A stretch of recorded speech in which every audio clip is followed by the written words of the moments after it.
The Nightbeat starts right now. It is election night once again here in San Antonio. 5 of the biggest city council races from the city's municipal election went to a runoff, and tonight we're learning those final outcomes. Let's get right to it. District 2 incumbent Jada Andrews Sullivan finding herself in a tough fight against her former communications director, Jalen McKee Rodriguez. McKee Rodriguez was actually the top vote getter back in the May 1st election, with Andrews Sullivan barely getting second place, getting her into the runoff though tonight. Here are the results so far. Jalen McKee Rodriguez was 63% of the vote to Jada Andrews Sullivan 37% of the vote. The win makes McKee Rodriguez the first ever openly gay man to serve on city council. The night team's Garrett Berger is at McKee Rodriguez's watch party. Garrett, seems like a festive mood there. Very much so. It has been all evening, because as soon as the early vote totals came in, when the polls closed, it was clear that McKee Rodriguez had a commanding lead, and that lead is only widened as today's ballots were counted. This campaign had more of a personal edge to it than usual as well. Currently a high school math teacher, McKee Rodriguez was actually used to work for Jada Andrews Sullivan as her communications director. He left her office, though, after he claims he faced retaliation for complaining about another staff member's treatment of him as an openly gay man, something Andrews Sullivan denies. While he says the original May 1st election results, with a crowded field of challengers, could be seen as a rejection of Andrews Sullivan, he thinks today's results are a vote of trust in him. I don't take it lightly, because every year we have so many candidates asking for votes and giving promises, and the people of District 2 decided that they were going to take a chance with me when a lot of people didn't think District 2 would be ready. Now, when we spoke to Jada Andrews Sullivan about 8:45, though, she said she was still not conceding at that point, despite trailing by 25 points at the time. And what she agreed appeared to be a mathematically improbable lead to overcome. When I asked her how she felt about leaving the council seat after just 2 years, Andrews Sullivan responded simply, "God bless District 2. Now, as of right now, McKee Rodriguez says Andrews Sullivan has not called to concede to him, and he does not expect any such call tonight. However, he says he does expect they will have their time to talk. Live in District 2, I'm Garrett Berger, KSAT 12 News. Thank you, Garrett. District City Council member Roberto Trevino not getting a rubber stamp to his 4th and final term in office tonight. Yeah, he found himself facing a strong challenge from Mario Bravo, strong enough to get them both on the runoff ballot. Let's get to those results right off the bat here. And Mario Bravo winning this one with 54% of the vote. Roberto Trevino pulling in 46% of the vote. The night team's Tiffany Huertas is at Backyard on Broadway, where Mario Bravo is celebrating with family, friends, and supporters tonight. Tiffany, what did Bravo tell you about this race? A lot of excitement to start with tonight. Working together, that's how Mario Bravo describes this race. He says he's excited about working with the community. Roberto Trevino called the race heartfelt and says he is proud of his team. Now, tackling homelessness became the spotlight issue in this race. Bravo, a project manager for the Environmental Defense Fund, says he wants to have a compassionate approach on this issue. He tells me helping people recover from the COVID-19 pandemic is at the top of his list. Roberto Trevino says he is proud of all the projects his team has accomplished, including the Homeless Resource Hub at the Delview Field Office. We're in a unique position right now because we're coming out of the pandemic, and so how can we pivot right now? You know, how can we pivot to make our city more resilient from a health perspective? How can we make our economy more resilient? We poured our heart into this. I've lived in District 1 for 23 years. I've made a lot of friends. I've met a lot of really good people that have really taught me a lot.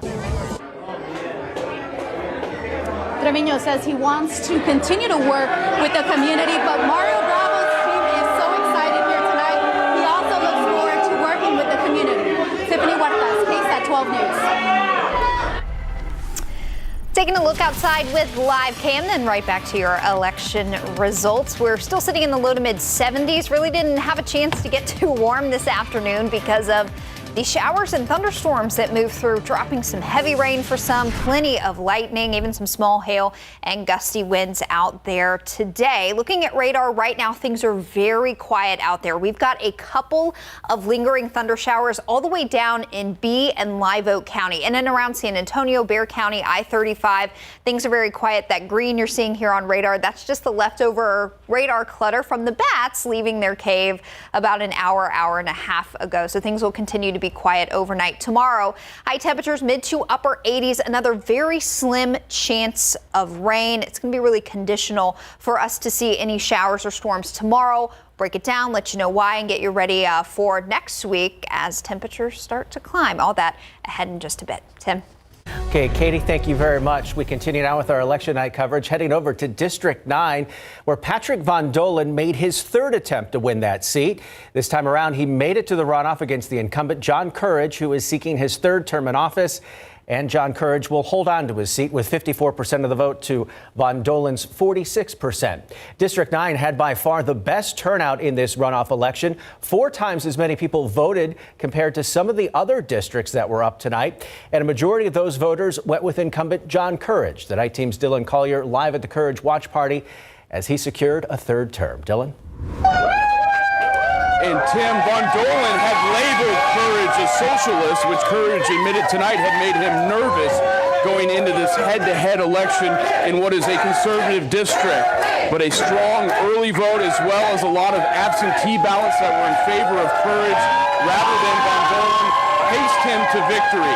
Von Dolen, meanwhile, who has run unsuccessfully for this seat before, said the last several months of campaigning have given him a lot of fond memories to take away. We come in wondrous varieties, and San Antonio is a melting pot, and so the relationships that we got and made and improved and enriched improve life. So it's been incredible. I'm glad that I was able to go ahead and convince people in our district that I continue to be working in their best interest. I was very disappointed in the way the way my opponent was portraying me. I think it was not accurate at all. It concerned me. I didn't want people to believe that I was the kind of person that he was portraying me to be. Courage, who has still not received a concession call from Von Dolen, gave a victory speech about an hour ago. He says he goes into his third term. He's looking to finish a couple of big projects, including a senior center, during the next 2 years in office. Reporting live on the north side, Dylan Collier, KSAT 12 News. Thank you, Dylan. Now, both Districts 3 and 5 will be getting new council members, with Rebecca Villagran and Shirley Gonzalez, respectively, reaching the end of their eligibility in terms. In District 3, Phyllis Villagran trying to keep it in the family. Her runoff opponent, someone who is familiar with South Texas politics, Thomas Uresti. And tonight's results, if you look at your screen, we're seeing Phyllis Villagran with 60% of the votes to Thomas Uresti's 40%. The Night Team's Jaffney Gray live at Villagran's camp in front of Tandem on the south side. Jaffney. Yes, man, I'm telling you, it has been a very exciting night at the camp of Phyllis Villagran, as many people came out earlier just celebrating her as the next District 3 councilwoman. Again, as you mentioned, Phyllis will be filling a seat held by her younger sister, Rebecca Villagran, who has been in the seat for 4 terms. With her sister reaching her term limits, Phyllis plans to keep the momentum going in her district, focusing on issues like infrastructure, broadband, and public safety, pushing for a substation to be placed in her district. Needless to say, she's excited to get to work. I'm going to be accessible. My team will be accessible. It's going to be an open door policy. And the thing is, I know where they've been, and I think they saw that, and that's why they voted for me in such great numbers, and that's why we're going to succeed moving through this pandemic and into recovery. Now, we did stop by Thomas Uresti's camp this evening. His main focus was to rebuild the economy and to get children back in school and people back to work. And after seeing the numbers, he says that he respects the voters' decision. Again, Phyllis Villagran will be projected, or is projected, as the next District 3 councilwoman. She did joke, saying that there is a sisterly-like competition between her and Rebecca, saying that even though Rebecca got an A during her time served, she plans to get an A+. From District 3, Jaffney Gray, KSAT 12 News. All right, thank you, Jaffney. Our election coverage does not end there.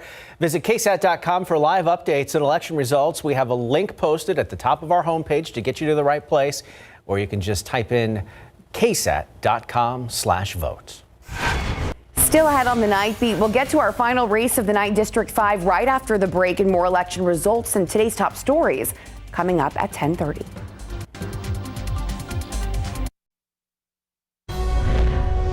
Welcome back. Continuing now with our election runoff team coverage tonight. In May, Terry Castillo had by far the most votes in District 3 to replace Shirley Gonzalez with 31%. In second, Rudy Lopez with 15% of the vote. This runoff likely prompted by the race size with a total of 11 candidates. Let's take a look at tonight's results. Terry Castillo with 100% reporting, 58% of the votes to Rudy Lopez, 42. The night team's Jonathan Cotto live over at the Lone Star Art District where Terry Castillo's camp is celebrating. Tim, Courtney, a very enthusiastic Castillo camp and enthusiastic with the results and excited to be the projected winner for District 5. Castillo says she's ready to put the work in District 5 from an increase in the poverty rate to the housing crisis. Castillo says she plans to hit the ground running. Right now, her top priorities are supporting the community and creating bold changes.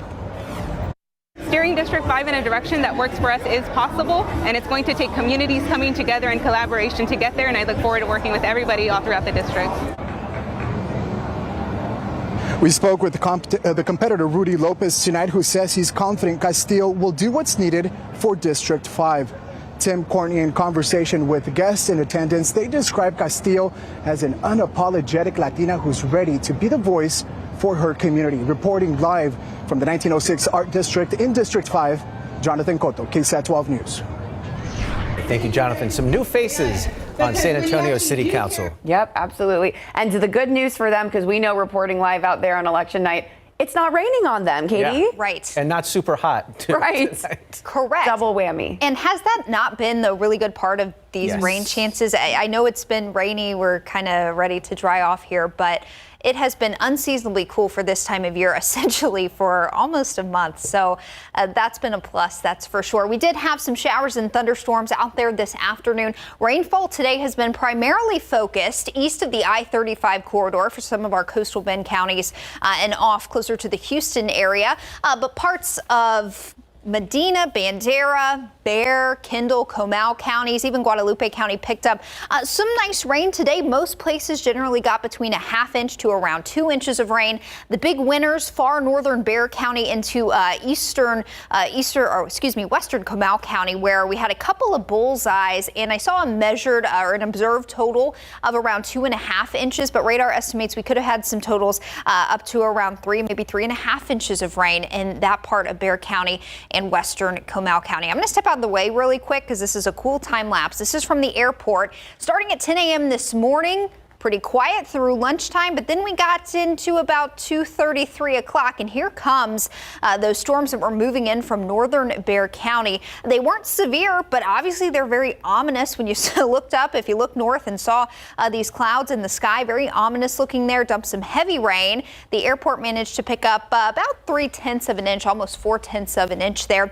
And if you're able to look off to the east this evening, you may have seen some lingering thunderheads from rain off to our east. So with the rain, we only got up to 84 this afternoon. As far as what's going on out there right now, any of this green you see in and around San Antonio and Bexar County, our radar site near New Braunfels is picking up on the bats that have left their caves this evening. So that's not rain. We've got a couple of lingering thunder showers down in northern B and northern Live Oak County. Those are on their way fizzling out, but stronger storms continue to move east toward the Houston area. So that is not moving our direction. That's moving east toward Houston. Temperatures at this hour, 72 at the airport, also 72 up in Kerrville. Places that didn't see any rain today got a little warmer this afternoon, and right now it's still 85 in Del Rio, 82 in Cotulla. Dew points are elevated. They're in the 60s and 70s. It is still muggy out there, that's for sure.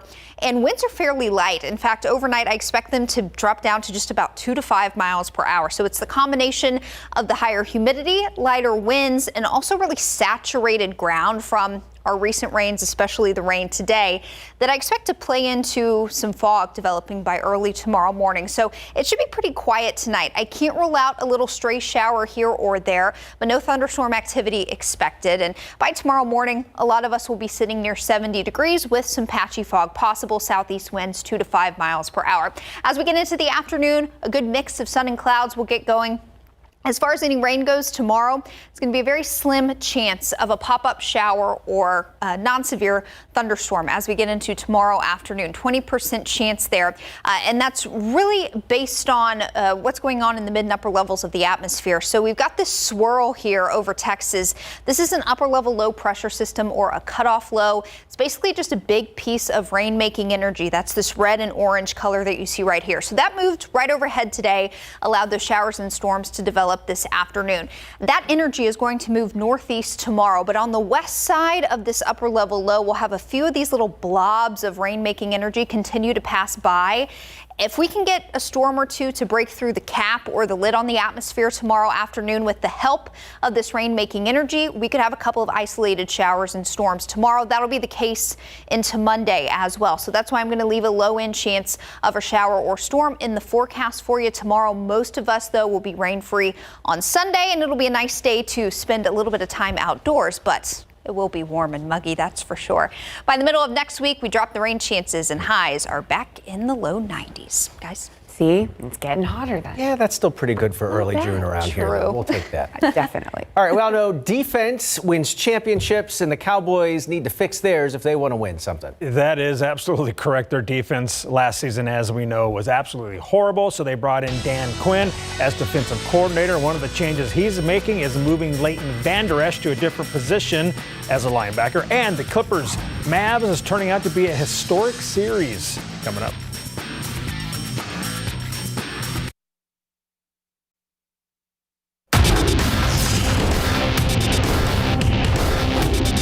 We won 3, it's first to 4, so it's well played. Courtside. Luka and the Mavs are looking to win Game 7 in Los Angeles in Big Board Sports. Pro football coverage powered by Davis Law Firm. Cowboys fans all know that their team needs to turn their defense around to have any shot at the NFC East and the Super Bowl. New defensive coordinator Dan Quinn has a tall task, but feels he has the guys to do it. He's moving linebacker Leighton Vander Esch back to weak side backer from the middle because coach says Vander Esch has great length, can play behind a 3 technique, and that he is selfless. In his rookie and second season, the Wolf Hunter thrived on the weak side, and he's ready to make the move back. I'm going back to pretty much my old role the first 2 years, which I think is what it should have been last year. But I think it's just going to be a lot more familiar to what we were used to running.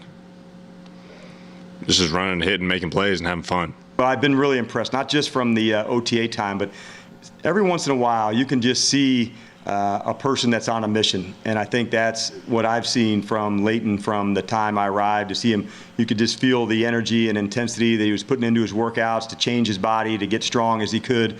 Like, it's been so impressive to see him find, little things to work on over and over again to complete his game. He's been very impressive to me so far. Out in Houston, the Texans held OTAs this week, just like the Cowboys did. While the Cowboys have a QB1 locked in, the Texans currently don't, with the status of Deshaun Watson in the air due to his sexual misconduct lawsuits and trade request. Back in March, the Texans signed veteran QB Tyrod Taylor, who is ready to start for the Houston Texans. He says this opportunity will allow him to showcase what he can do. The opportunity to be able to start here is something that I look forward to, and looking forward, like I said, just going out and competing with the guys that we have in our locker room, the great talent, Brandon Cooks, Randall Cobb, Jordan Akins, David Johnson, Phillip Lindsay, Mark Ingram, all guys that I've admired from afar. Being able to be in the locker room with those guys and to go battle with those guys on Sundays is something that I'm looking forward to. In the NBA playoffs, the Clippers won at the Mavericks last night 104-97, meaning the road team has won the first 6 games, which is an NBA playoff record. In the battle of superstars, Kawhi Leonard got the better of Luka Doncic. Luka scored 29 points in what was a great back-and-forth game. But Kawhi scored a game-high 45, 12 of those in the fourth quarter when he went a perfect 5 for 5 from the floor. He took over when it was needed, and now the series is tied at 3-3, heading back to Los Angeles for Game 7. It's just based on the mentality. It's you definitely don't want to go home. It's something that I had, young. Always wanting to win the game. To try to exert my will on the floor. That's all right. We're still motivated. There's one more game left. I don't think why we shouldn't believe in it. So there's one more game, so we all believe. It's Game 7. It doesn't matter where you are. You got to left everything on the court. And that's it. It's Game 7. Game 7, Mavs at the Clippers will go down tomorrow at 2:30 p.m. here on KSAT 12. The Eastern Conference semifinals started tonight with the Bucks at the Nets, and the Bucks win it 115-107. The Nets win it, that is, 115-107. Kevin Durant had 29 points and 10 rebounds for Brooklyn. In high school softball, the Class 6A state final between Judson and Deer Park was delayed due to weather in Austin. Finally started at 8:15 tonight. Last check, Judson was down 1-0 in the 7th inning. As I was walking up here, they were down to their final out, and later in sports we will have those Judson highlights. Hopefully they still won. I'll tell you what, their defense was key in the first inning, guys. Right. That's a tease. We'll stick around. Thanks, Larry. We'll be right back. Stay with us. Our election coverage continues now on the Nightbeat. Let's kick off this half hour with a recap of tonight's results. Let's start with District 2, a very closely watched race. Jalen McKee Rodriguez, with 100% of precincts reporting, 63% declared the winner against Jada Andrews Sullivan. Meanwhile, over in District 1, Mario Bravo facing off against incumbent Roberto Trevino. Mario Bravo unseating Roberto Trevino with 54% of the vote to 46%. Heading over to District 9, incumbent John Courage holding his spot with 54% of the votes to Patrick Von Dolen's 46%. Over in District 3, Phyllis Villagran and Thomas Ureste facing off to take over this seat. And Phyllis Villagran wins with 60% to 40%. And District 5, where we will have another new face, Terry Castillo winning the vote with 58% to Rudy Lopez 42%. For election results and more information on tonight's winners, you can visit KSAT.com. We have a link posted to our homepage to get you to the right place, or you can just go to ksat.com/vote. Turning now to some of today's top stories. A balloon release took place off East Commerce Street this afternoon to memorialize 26-year-old Roniqua Sims and 24-year-old Arbronique Johnson. San Antonio police say both women were gunned down last Sunday while leaving the Fourth Quarter Sports Bar on Wurzbach Road. Officers say a person or people in another car opened fire on them in a Mazda. That shooting continuing for several blocks while the suspect vehicle chased them. When their vehicle crashed, the suspect or suspects continued to fire into that Mazda. Sims' mother, Tanya Joseph, says her daughter's death represents a much bigger issue. What do we gain out of so many families that's losing their loved ones? You know what I'm saying? I mean, regardless to what. I wouldn't want this on any mom. You know what I'm saying? I'm just being honest. I wouldn't want this on any mom. During that vigil, people took time to remember others who have died from gun violence here in San Antonio. Joseph wants it to serve as a reminder that eliminating violence in our city should be a top priority. The suspects responsible for this crime still at large, so anyone with information is asked to contact SAPD. Another big story we've been tracking today, a hectic scene near Alamo Plaza early this morning where police say multiple people were shot. Officers tell us two groups of people apparently firing at each other near Pat O'Brien's restaurant around 1:55 a.m. this morning. We're told that gunfire then moved into Alamo Plaza and finally ended down Houston Street. Police say some tourists in the area were caught in the crossfire, with one woman being shot in the leg and another man found wounded at Menger Hotel. He had been grazed by a bullet. Both we're told are expected to be okay.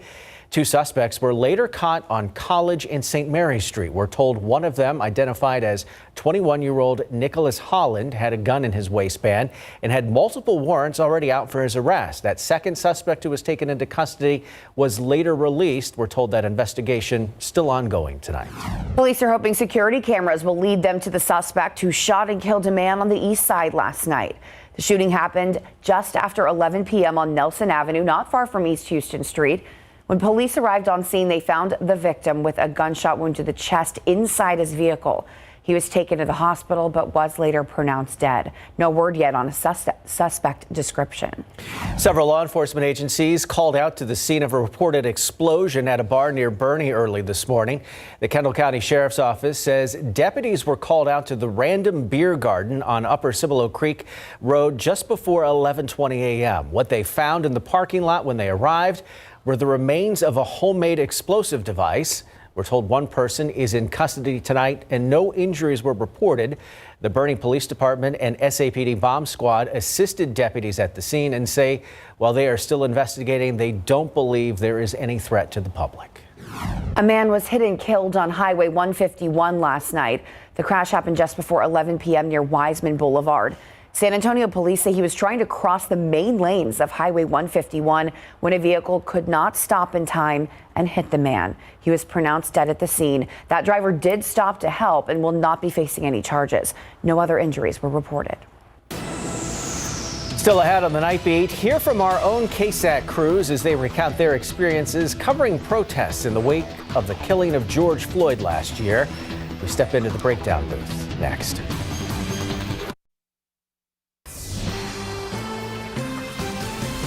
What's changed and what hasn't in a little over a year since George Floyd's killing? It was the topic of this week's episode of KSAT Explains. As part of the show, the reporters, anchors, and producers, many on this shift, who covered the protests that followed Floyd's death, stepped into the breakdown booth to reflect on the progress that's been made in the past 12 months. I have seen the power of protest, not in the sense that doing a protest always leads to action, but doing a protest helps people be aware. There's no way you were alive in June of 2020 and you did not know what was happening. The protests stop, and what happens next? But we have seen here in San Antonio a lot of people in our communities stand up and say, we're gonna take this to the next level. We really want change this time. Here in the San Antonio area where Proposition B, there was signatures that were gathered, people that just came together and said, this is what we want. We've also seen those same community activists get involved at the state level. Throughout this pandemic and throughout this movement, we've seen inequities in communities across the country and across our community really come to light. I think that the main thing that I've seen is the motivation for discussion about these issues. I think what activists have told me is that they want to see more of the action, and we look forward to continuing to report on that, because that's ultimately what we're here to do is spread the word and create a platform for people who want change in our community that we all live in.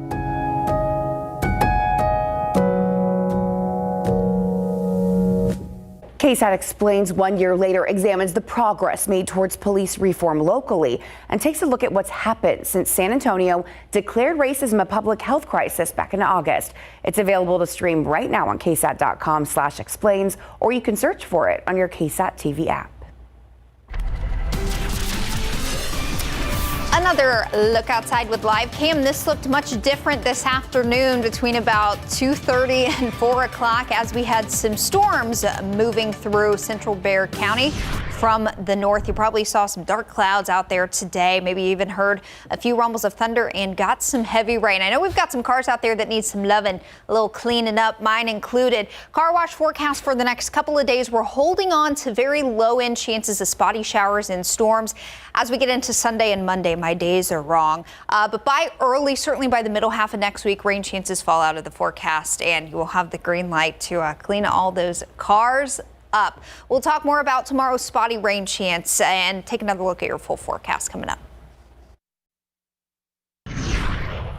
Better get to weather quick because my chair is sinking. It's sinking. No, like the rain chances. Yes. Like the ground, It's so wet. Everything's just sinking. I know. We'll see where I'm at when you come back. Okay. I feel like we should just have him sit on the floor. Those chairs. I got a chair like that over here. Just whoop. I fixed the car wash forecast. I hate that I had my days mixed up. So we're starting with tomorrow, Sunday, Monday, into Tuesday. Essentially by middle of next week, you will have the green light to wash that car without any worries, because I don't want you to wash it and then get rained on. So low in rain chances the next couple of days. High temperatures today. It was a much different day depending on where you live. 84 the high in San Antonio with those storms that moved in this afternoon. Dry out in Del Rio. High temperature was 10 degrees warmer there. 94, 90 in Carrizo Springs without any rain today. I mean, I really hope. I kind of had to think about this today. I really hope I've been enjoying these below average temperatures because look at us. Look at Bismarck, 103. They were at 106 yesterday. So yes, these are new records for that part of the country. 108 in Phoenix today, 108 in Las Vegas as well. So what's going on here?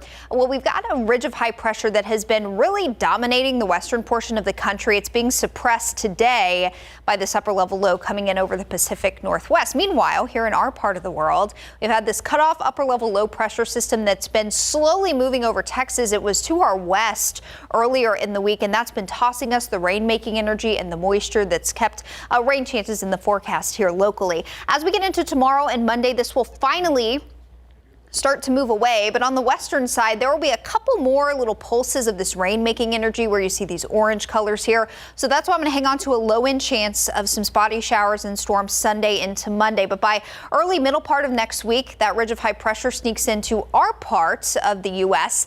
and that's when we'll start to see rain chances drop out of the forecast and temperatures climb. Now we're not going to be nearly as hot as they've been in Bismarck the past couple of days. In fact, we're just going to get back to seasonal norms by middle of next week. Highs of 90 on Wednesday, Thursday, 91 on Friday. 91 is our average for this time of year. So it will be feeling warmer because we've been so cool here lately, but not unseasonably hot for this time of year as we get into next week.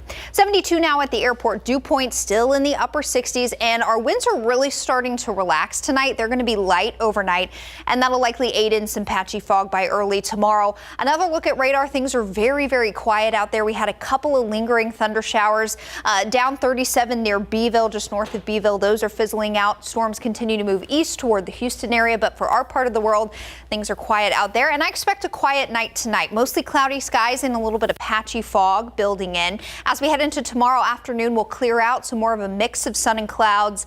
It'll feel warm and muggy out there. And as we get into the afternoon, we'll have to see what develops in terms of rain. I mentioned we have some lingering rain-making energy, mainly off to our north and east.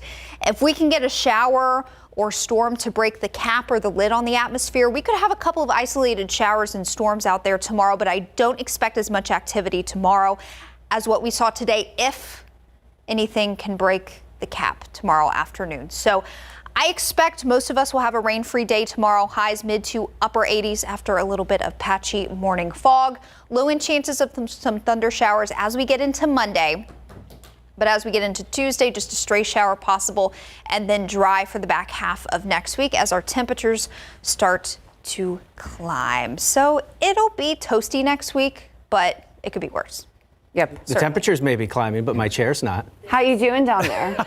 I'm going to order a new chair on Amazon while Larry does sports. Hey, you know what? In sports, we're talking the 6A state championship game in softball, Judson versus Deer Park. We got those highlights coming up. Plus, Reagan basketball player Samantha Wagner is looking for a new college coming up. This is it, the final UIL softball game of the season. Judson playing Deer Park for the Class 6A state championship at McCombs Field in Austin. The game was pushed back to 8:15 tonight due to weather. Top of the first inning, Deer Park with a runner on third base, but the batter hits a comebacker to Emily Ayala, and she throws home to Ari Alejandro, and the runner is out at the plate for the first out. Great play. Next batter will hit a ball to third base with some nasty spin. Destiny Rodriguez can't get it, but shortstop Lauren Ramos does. While stepping on third, the batter is out. What a heads-up play by the senior. Judson gets out of the jam.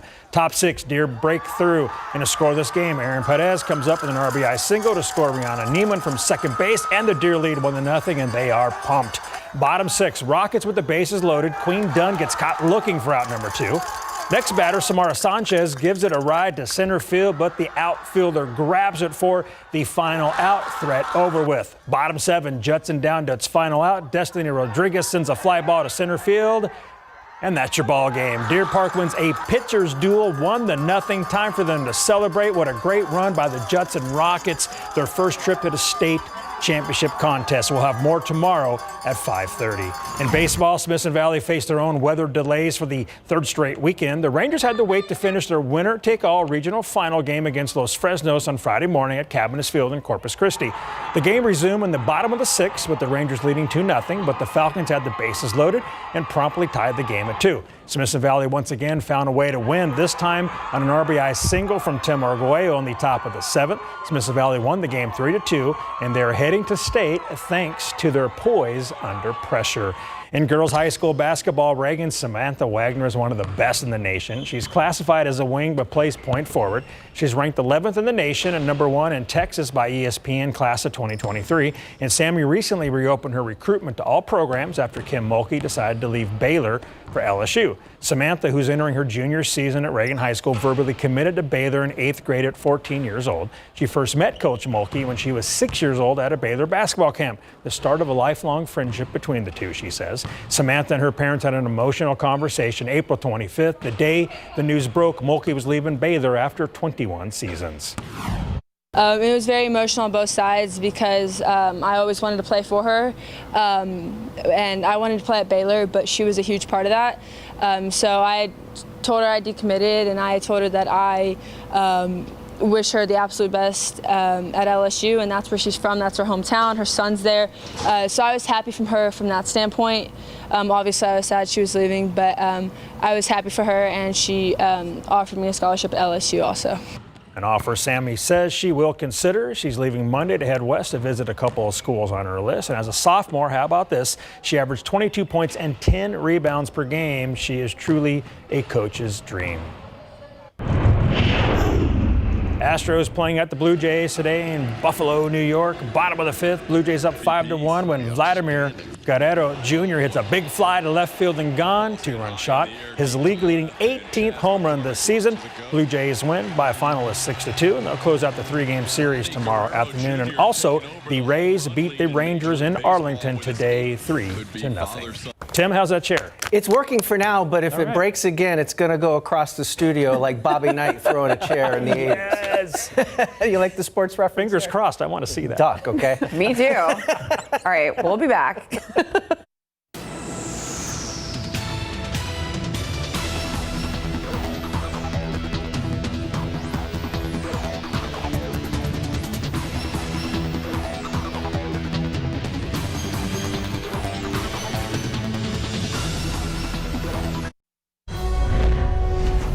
A quick recap of some of our runoff races. District 2, Jalen McKee Rodriguez has defeated incumbent Jada Andrews Sullivan 63% to 37%. Another incumbent losing his chair tonight, Mario Bravo, 54% to Roberto Trevino's 46%.